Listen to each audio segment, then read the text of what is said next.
Sveiki! Es domāju, ka gandrīz katrs, kurš lieto internetu, pazīst arī YouTube. Lielākā daļa no mums kā skatītāji. Savukārt video šajā platformā ievieto gan individuāli youtuberi, gan valsts pārvaldes iestādes, gan biznesi.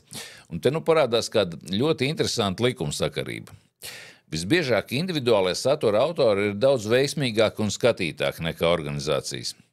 Uzņēmumiem gan biežāk izdodas veidot saturu, kuru skatītāji labprāt patērē, taču valsts iestādēm ar saviem YouTube kanāliem iet pa galam slikti. Bet kāpēc tā? Es jau vairākus gadus veicu pētījumus šajā jomā un varu teikt, ka pat tad, ja individuālajiem satura autoram un organizācijai ir viena un tā pati tēma, individuālos visbiežāk skatās nesalīdzinājumi vairāk. Un tam ir vairāk nekā viens iemesls. Kā pirmo minēšu organizāciju tādu, ja tā var teikt, stīvumu.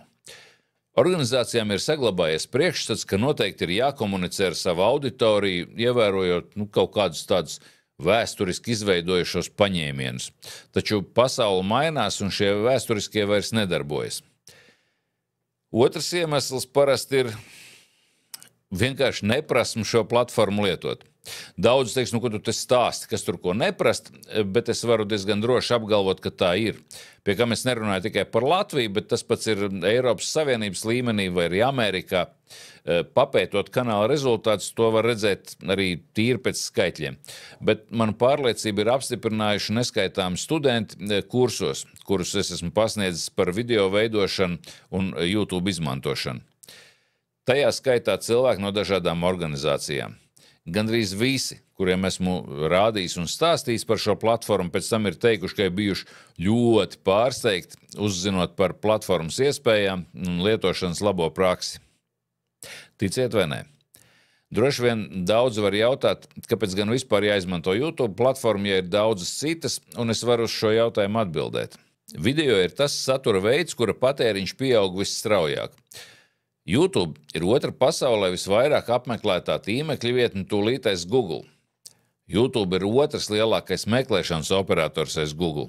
Un YouTube ļauj organizācijām komunicēt ar savu mērķa auditoriju video formātā, neizmantojot starpniekus. Tas ir žurnālists.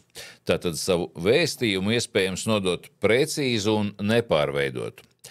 Ja tevi interesē, kāpēc organizācijām bieži tik slikti iet YouTube platformā un kādas tipiskās kļūdas tiek pielaistas, nākamajos video pastāstīšu par tām. Lai nepalaistu šos video garām, nospied abonēt pie YouTube kanāla Inns Balods un platforma tev paziņos par jaunumiem. Šos video es publicēšu savā privātajā kanālā, nevis manā labi pazīstamajā kanālā Rezumē LV, jo šī tēma atšķirās no tipiskā Rezumē LV satura.